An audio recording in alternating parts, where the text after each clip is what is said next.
ಏನು ವಿನಯ್ ಕುಲಕರ್ಣಿ ಅವರಿಗೆ ಇಬ್ಬರು ಶ್ಯೂರಿಟಿಯನ್ನ ಕೊಟ್ಟಿದ್ದು 5 ಲಕ್ಷ ರೂಪಾಯಿ ಬಾಂಡ್ ಅನ್ನ ನೀಡುವಂತೆ ಸೂಚನೆಯನ್ನ ಸಹ ಕೊಟ್ಟಿದ್ದಾರೆ. ಇಷ್ಟೇ ಅಲ್ಲ, ಇದರ ಜೊತೆಗೆ ದೇಶ ಬಿಟ್ಟು ಹೋಗುವಂತಿಲ್ಲ ಅನ್ನೋದನ್ನು ಸಹ ಸೂಚಿಸಿದ್ದಾರೆ.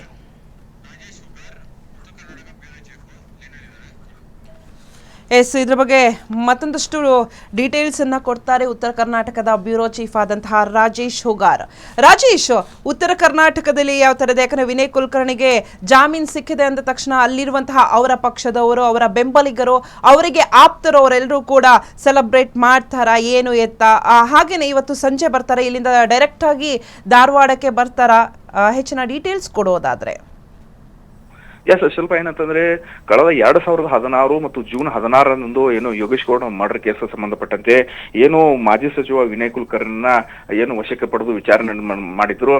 ನಂತರ ಕಳೆದ ವರ್ಷನೂ ಕೂಡ ಅವರನ್ನ ವಶಕ್ಕೆ ಪಡೆದು 9 ತಿಂಗಳ ಜೈಲು ವಾಸನ ಕೂಡ ಅನುಭವಿಸಿದ್ರು. ನಂತರ ಏನು ಸುಪ್ರೀಂ ಕೋರ್ಟ್ ಅಲ್ಲಿ ಅವರ ಬೇಲ್ ರಿಜೆಕ್ಟ್ ಆಗ್ತಂತ ತಕ್ಷಣನೇ ವಶಕ್ಕೆ ಪಡೆದು ಅವ್ರನ್ನ ಮತ್ತೆ ಏನು ಜೈಲಿಗೆ ಕಳಿಸುವಂತ ಕೆಲಸಕ್ಕೂ ಏನು ಅಧಿಕಾರಿಗಳು ಮುಂದಾಗಿದ್ರು.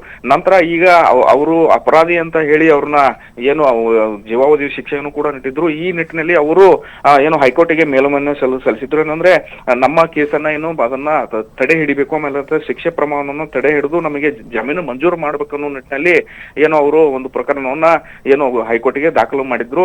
ಈ ನಿಟ್ಟಿನಲ್ಲಿ ಏನು ವಿಭಾಗೀಯ ಪೀಠ ಇವತ್ತು ಅವರಿಗೆ ಏನು 5 ಲಕ್ಷ ರೂಪಾಯಿ ಬಾಂಡ್ ಅನ್ನ ನೀಡಿ ಅವ್ರಿಗೆ ಏನು ಇವತ್ತು ಜಾಮೀನು ನೀಡಿರ್ತಕ್ಕಂಥದ್ದು. ಅಲ್ಲದೆ ಈಗಾಗಲೇ ಉತ್ತರ ಕರ್ನಾಟಕ ಭಾಗದಲ್ಲಿ ಇವರು ಪ್ರಭಾವಿ ಲಿಂಗಾಯತ ಲೀಡರ್ ಆಗಿರ್ತಕ್ಕಂಥದ್ದು. ಯಾಕಂದ್ರೆ ಕಳೆದ ಮಂತ್ರಿ ಆದಂತ ಸಂದರ್ಭದಲ್ಲಿ ಪ್ರತ್ಯೇಕ ಲಿಂಗಾಯತ ಹೋರಾಟದಲ್ಲಿ ಮುಂಚೂಣಿಯಲ್ಲಿ ಭಾಗವಹಿಸಿದ್ರು. ಹೀಗಾಗಿ ಪಂಚಮಸಾಲಿ ಏನು ಪ್ರಭಾವಿ ಲಿಂಗಾಯತಿ ಲೀಡರ್ ಆಗಿರ್ತಕ್ಕಂಥ ವಿನಯ್ ಕುಲಕರ್ಣಿ ಸಾಕಷ್ಟು ಉತ್ತರ ಕರ್ನಾಟಕ ಭಾಗದಲ್ಲಿ ಅವರ ಅಭಿಮಾನಿಗಳು ಬಳಗ ಕೂಡ ಸಾಕಷ್ಟು ಇದೆ ಅಂತಾನೆ ಹೇಳ್ಬೋದು ಶಿಲ್ಪ. ಈಗಾಗಲೇ ಇವತ್ತು ಸಾಯಂಕಾಲ ಇಲ್ಲಾಂದ್ರೆ ನಾಳೆ ಅವರು ಏನು ಜಾಮೀನಿನ ಮೇಲೆ ಹೊರಗಡೆ ಬರಲಿಕ್ಕೂ ಕೂಡ ತಯಾರಿ ನಡೆಸಿದ್ದಾರೆ. ಹೀಗಾಗಿ ಬಂದ್ರೆ ಧಾರವಾಡಕ್ಕೂ ಕೂಡ ಎಂಟ್ರಿಯನ್ನ ಈಗ ಸದ್ಯ ಹೈಕೋರ್ಟ್ ನೀಡತಕ್ಕಂಥದ್ದು. ಕಳೆದ ಏನು ಸುಪ್ರೀಂ ಕೋರ್ಟ್ನು ಕೂಡ ಧಾರವಾಡ ಎಂಟ್ರಿಗೆ ಕೂಡ ನಿರ್ಬಂಧ ಹೇರಿತ್ತು. ಆದ್ರೆ ಈಗ ಹೈಕೋರ್ಟ್ ಅದನ್ನ ತಡೆ ಹಾಕುವ ಧಾರವಾಡಕ್ಕೆ ಎಂಟ್ರಿಯನ್ನು ಕೊಡ್ತಾ ಇದೆ. ಹೀಗಾಗಿ ಅವರು ಶಾಸಕ ಸ್ಥಾನಕ್ಕೂ ಕೂಡ ಯಾವುದೇ ರೀತಿ ಕುತ್ತು ಬಂದಿಲ್ಲ. ಹೀಗಾಗಿ ಇನ್ನು ಧಾರವಾಡಕ್ಕೆ ಬಂದ್ರೆ ಅವರ ಅಭಿಮಾನಿಗಳಲ್ಲಿ ಸಾಕಷ್ಟು ಏನು ಹರ್ಷ ವ್ಯಕ್ತವಾಗ್ತಂತಾನೆ ಹೇಳ್ಬೋದು ಶಿಲ್ಪ. ಯಾಕಂತಂದ್ರೆ ಈ ಭಾಗದಲ್ಲಿ ಸಾಕಷ್ಟು ಅಂತಂದ್ರೆ ರೈತರಾಗಿರ್ಬೋದು, ಏನು ಅಮಾಯಕರಾಗಿರ್ಬೋದು, ಬಡವರದ ಸಾಕಷ್ಟು ಜನರಿಗೆ ಅವರು ಸಹಾಯ ಮಾಡಿರ್ತಕ್ಕಂಥದ್ದು. ಹಾಗಾಗಿ ಅವರ ಮೇಲೆ ಸಾಕಷ್ಟು ಅಭಿಮಾನಿಗಳ ಏನು ದಂಡೆ ಇದೆ ಅಂತಾನೆ ಹೇಳ್ಬೋದು ಶಿಲ್ಪ. ಒಂದು ಕಡೆ ಅಭಿಮಾನಿಗಳಿಗೆ ಖುಷಿ ಆದ್ರೆ ರಾಜೇಶ್, ಮತ್ತೊಂದು ಕಡೆ ಅವರು ಮೋಸ್ಟ್ಲಿ ಧಾರವಾಡ ಭಾಗದಲ್ಲಿ ಫುಲ್ ಆಕ್ಟಿವ್ ಆಗ್ತಾರೆ ಅಂತ ಅನ್ಸುತ್ತಲ್ಲ, ಮತ್ತೆ ರಾಜಕೀಯದಲ್ಲಿ ತೊಡಗಿ ಫುಲ್ ಆಕ್ಟಿವ್ ಆಗ್ಬೋದು. ಯಾಕಂದ್ರೆ ಇವಾಗ ಏನು ಅವರು ಒಳಗೆ ಹೋದಾಗ ನಿಂತಿರುವಂತಹ ಕೆಲಸ ಅದೆಲ್ಲವೂ ಕೂಡ ಕಂಟಿನ್ಯೂ ಮಾಡಬಹುದಲ್ವಾ? ಹೌದು ಶಿಲ್ಪ. ಯಾಕಂತಂದ್ರೆ ಅವರು ಒಳಗೆ ಹೋದಂತ ಸಂದರ್ಭದಲ್ಲಿ ಸಾಕಷ್ಟು ಅಭಿವೃದ್ಧಿ ಕಾಮಗಾರಿಗಳು ಕುಂಠಿತ ಆಗಿದ್ದು, ಆದ್ರೆ ಅವರ ಪತ್ನಿ ಶಿವಲಲಾ ಕುಲಕರ್ಣಿ ಮುಂದೆ ನಿಂತು ಏನು ಎಲ್ಲಾ ಕಾಮಗಾರಿಗಳನ್ನ ನೋಡ್ಕೊಳ್ತಾ ಇದ್ರು. ಆದ್ರೆ ಎಲ್ಲೋ ಜನನಾಯಕ ಒಳಗಡೆ ಹೋಗಿದನ್ನೋ ಅಭಿಮಾನಿಗಳಲ್ಲಿ ಮತ್ತು ಮತದಾರರಲ್ಲಿ ಸಾಕಷ್ಟು ಒಂದು ಗೊಂದಲಕ್ಕೀಡಾಗಿತ್ತು. ಯಾಕಂತಂದ್ರೆ ತಮ್ಮ ನಾಯಕನನ್ನ ಒಳಗಡೆ ಹೋದಂತ ಸಂದರ್ಭದಲ್ಲಿ ಸಾಕಷ್ಟು ಮೂರ್ಖನೂ ಪಟ್ಟಿದ್ರು. ಹೀಗಾಗಿ ಈಗ ನಾಯಕ ಹೊರಗಡೆ ಬರ್ತಾ ಅನ್ನೋ ನಿಟ್ಟಿನಲ್ಲಿ ಸಾಕಷ್ಟು ಹರ್ಷವನ್ನ ಈಗ ವ್ಯಕ್ತಪಡಿಸ್ತಾ ಇದ್ದಾರೆ. ಯಾಕಂದ್ರೆ ಅವರು ಬಂದ್ರೆ ಧಾರವಾಡ ಜಿಲ್ಲೆಯಲ್ಲಿ ಸಾಕಷ್ಟು ಏನು ಪಕ್ಷ ಬಲವರ್ಧನೆ ಆಗುತ್ತೆ. ಯಾಕಂತಂದ್ರೆ ಈ ಹಿನ್ನೆಲೆ ಅಂದ್ರೆ ಕಳೆದ 2019ರಲ್ಲಿ ಕೂಡ MP ಎಲೆಕ್ಷನ್ ನಿಂತಿದ್ರು. ಆ ವೇಳೆಯಲ್ಲೂ ಕೂಡ ಸಾಕಷ್ಟು ಲಿಂಗಾಯತ ಮುಖಂಡರು ಇವರು ಬೆಂಬಲಿಗೆ ನಿಂತು ಇವರು ಅಂತಂದ್ರೆ ಹತ್ತತ್ರ ಏನೊಂದು ಜೋಶಿ ಅವರಿಗೆ ಟಕ್ಕರ್ ಕೊಡುವಂತ ಕೆಲಸಕ್ಕೂ ಮುಂದಾಗಿದ್ರು. ಹಾಗಾಗಿ ನಂತರ ಈ ಭಾಗದಲ್ಲಿ ಅಂತಂದ್ರೆ ಉತ್ತರ ಕರ್ನಾಟಕ ಭಾಗದಲ್ಲಿ ಲಿಂಗಾಯತ ಮುಖಂಡರಲ್ಲಿ ಇವರು ಕೂಡ ಮುಂಚೆನೆ ಆಗಿರ್ತಾರೆ. ಹಾಗಾಗಿ ಇವರು ಇವತ್ತು ಹೊರಗಡೆ ಬಂದು ಆಮೇಲೆ ಧಾರವಾಡಕ್ಕೆ ಎಂಟ್ರಿ ಕೊಟ್ಟಂತ ಸಂದರ್ಭದಲ್ಲಿ ಧಾರವಾಡ ಜಿಲ್ಲೆಯಲ್ಲಿ ಕಾಂಗ್ರೆಸ್ಗೆ ಒಂದು ಬಲ ಸಿಕ್ಕಂತ ಆಗುತ್ತೆ ಶಿಲ್ಪ.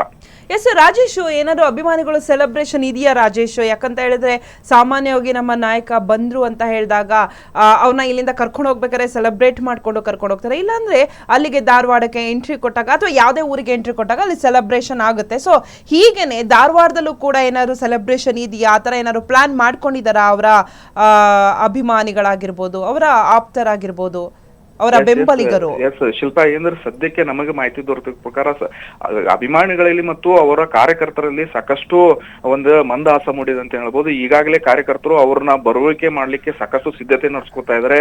ಕೆಲವು ವಾರ್ಡ್ಗಳಲ್ಲಿ, ಕೆಲವು ಹಳ್ಳಿಗಳಲ್ಲಿ ಈಗಾಗಲೇ ಪಟಾಕಿ ಹೊಡೆದು ಸಂಭ್ರಮನೂ ಕೂಡ ಮಾಡ್ತಾ ಇದ್ದಾರೆ. ಈಗ ಸದ್ಯ ನಮಗೆ ಲಭ್ಯ ಆಗ್ತಿರೋ ಮಾಹಿತಿ ಪ್ರಕಾರ ಕೆಲವು ಹಳ್ಳಿಗಳಲ್ಲಿ ಸಂಭ್ರಮ ಅಂದ್ರೆ ಏನು ಪಟಾಕಿ ಹೊಡೆದು ಸಂಭ್ರಮ ಹಂಚಿ ಅಂದ್ರೆ ಸಿಹಿ ಹಂಚಿ ಅವ್ರನ್ನ ಬರ್ಮಾಡ್ಲಿಕ್ಕೂ ಕೂಡ ಸಿದ್ಧತೆ ನಡೆಸ್ಕೊಂಡಿದ್ದಾರೆ. ಏನು ಯಾವಾಗ ಅವರು ಏನು ರಿಲೀಸ್ ಆಗ್ತಾರೆ, ರಿಲೀಸ್ ಆದು ಏನು ಧಾರವಾಡಕ್ಕೆ ಯಾವತ್ತು ಎಂಟ್ರಿ ಆಗ್ತಾರೆ, ಎಂಟ್ರಿ ಆದಂತ ಸಂದರ್ಭದಲ್ಲಿ ಸಾಕಷ್ಟು ಅವ್ರನ್ನ ಭವ್ಯವಾಗಿ ಸ್ವಾಗತ ಮಾಡ್ಕೊಳ್ಳಕ್ಕೂ ಕೂಡ ಏನು ಅಭಿಮಾನಿಗಳು ಮತ್ತು ಏನು ಕಾರ್ಯಕರ್ತರು ಮುಂದಾಗಿದ್ದಾರೆ ಅಂತ ಹೇಳ್ಬೋದು ಶಿಲ್ಪ.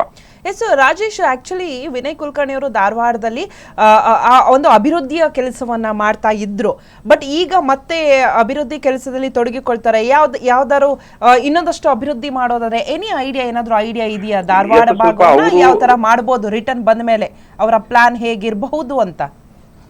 ಸ್ವಲ್ಪ ಅವರು ಮಂತ್ರಿಯಾದಂತ ಸಂದರ್ಭದಲ್ಲಿ ಒಂದು ಯೋಜನೆಯನ್ನ ತಂದಿದ್ರು. ಏನಂದ್ರೆ ನಮ್ಮ ಹೊಲ ನಮ್ಮ ದಾರಿ ಅನ್ನೋ ಯೋಜನೆ ತಂದ್ರು. ಇದು ರಾಜ್ಯವ್ಯಾಪಿ ಕೂಡ ಸಾಕಷ್ಟು ಪ್ರಸಿದ್ಧಿ ಪಡೆದಿತ್ತು. ಯಾಕಂತಂದ್ರೆ ಇವರೇ ಯೋಜನೆಯನ್ನ ಅವಾಗ ಧಾರವಾಡ ಗ್ರಾಮೀಣದಲ್ಲಿ ಸ್ಟಾರ್ಟ್ ಮಾಡಿದ್ರು. ಅಂತಂದ್ರೆ ನಮ್ಮ ಹೊಲ ನಮ್ಮ ದಾರಿ ಅನ್ನೋ ನಿಟ್ಟಿನಲ್ಲಿ, ಅಂದ್ರೆ ಗ್ರಾಮೀಣ ಭಾಗದಲ್ಲಿ ಯಾರು ಹೊಲಗಳಿಗೆ ಹೋಗ್ತಾರೆ ಅವರಿಗೆ ದಾರಿಯನ್ನ ನಿರ್ಮಿಸಿ ಕೊಡುವ ನಿಟ್ಟಿನಲ್ಲಿ ಒಂದು ಒಂದು ಯೋಜನೆಯನ್ನ ತಗೊಂಡ್ಕೊಂಡಿದ್ರು. ಆ ಯೋಜನೆ ಸಾಕಷ್ಟು ಪರಿಣಾಮಕಾರಿ ಬೀರಿತ್ತು. ಹಾಗಾಗಿ ಗ್ರಾಮೀಣ ಭಾಗದಲ್ಲಿ ಅದು ಸಾಕಷ್ಟು ಪ್ರಸಿದ್ಧಿ ಪಡೆದಿದೆ. ಅದೇ ರೀತಿ ಈ ಏನಂದ್ರೆ ಗ್ರಾಮೀಣ ಭಾಗದಲ್ಲಿ ಈಗ ಅವರು ಕೆಲವು ಏನು ಕಾರ್ಯಕ್ರಮಗಳನ್ನು ಹಮ್ಮಿಕೊಂಡಿದ್ದಾರೆ. ಯಾಕಂದ್ರೆ ಅವರು ಧಾರವಾಡಕ್ಕೆ ಹೋಗಲಂತ ಸಂದರ್ಭದಲ್ಲಿ ಕೂಡ ಹೊರಗಡೆ, ಅಂದ್ರೆ ಬೆಳಗಾವಿ ಜಿಲ್ಲೆಯ ಕಿತ್ತೂರು ಏನು ಪಟ್ಟಣದಲ್ಲಿ ಏನು ಅಲ್ಲಿ ಸರ್ಕಾರಿ ಏನು ಭವನದಲ್ಲಿ ಅಲ್ಲಿ ಇಟ್ಟುಕೊಂಡು ಕೂಡ ಏನು ಜನರ ಏನು ಆಹ್ವಾನಗಳನ್ನ ಸ್ವೀಕಾರ ಮಾಡ್ತಿದ್ರು, ಅವರ ಕಷ್ಟಗಳಿಗೆ ಸ್ಪಂದನೆ ಮಾಡ್ತಿದ್ರು. ಕೆಲವು ಕೆಲಸಗಳಿಗೆ ಅಧಿಕಾರಿಗಳನ್ನ ಅಲ್ಲಿಗೆ ಕರೆಸ್ಕೊಂಡು ಸೂಚನೆ ಕೊಡುವಂತ ಕೆಲಸಕ್ಕೂ ಮುಂದಾಗಿದ್ರು.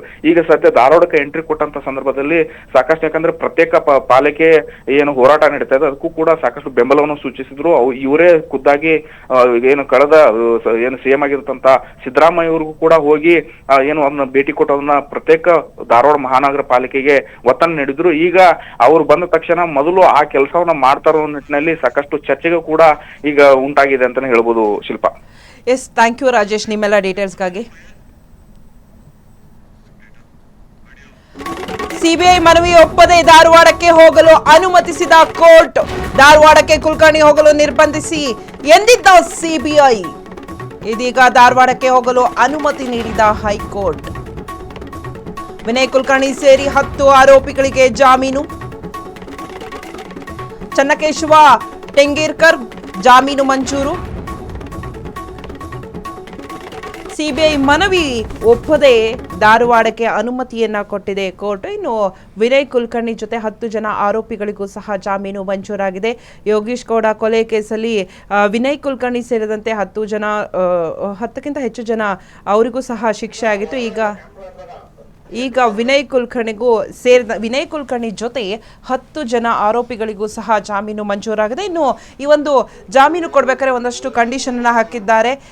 ಸೊ ಈ ಕಂಡೀಷನ್ ಮೇರೆಗೆ ವಿನಯ್ ಕುಲಕರ್ಣಿ ಅವರು ಧಾರವಾಡಕ್ಕೆ ಹೋಗ್ತಾ ಇದ್ದಾರೆ. ಇನ್ನು ಸಿಬಿಐ ಕೂಡ ಧಾರವಾಡಕ್ಕೆ ಹೋಗದಂತೆ ನಿರ್ಬಂಧ ಸಹ ಹೂಡಿತ್ತು. ಈಗ ಸಿಬಿಐ